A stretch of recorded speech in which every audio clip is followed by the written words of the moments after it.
you photograph? If you had lived in the 1800s, you would have. Early photographers placed objects on special paper and exposed the paper to sunlight.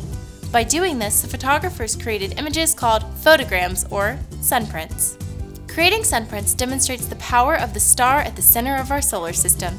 Not only does it provide heat, but its light can also develop photographic images.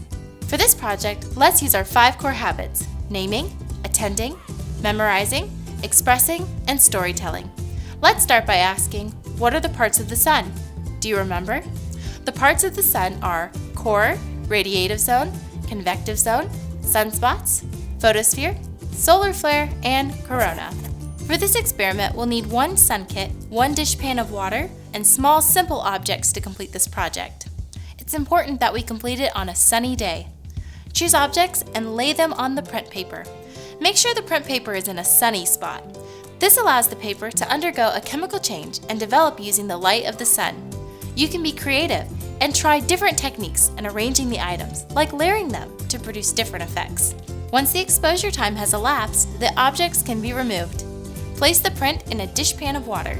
This stops the paper from reacting to more light and will preserve the image. As a last step, allow the paper to dry so that the white silhouette of the items will be revealed on the deep blue paper. You may choose to integrate the habit of attending by asking questions like, what supplies did we use for this project? What did we do? What did you see before and after the picture developed? Take time to share your ideas and tell one another how you made your sunprints. Remember, the purpose of this project is to explore and observe the amazing ability of the sun to create a beautiful image through an amazing change.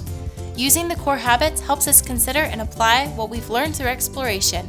Have fun and stay curious.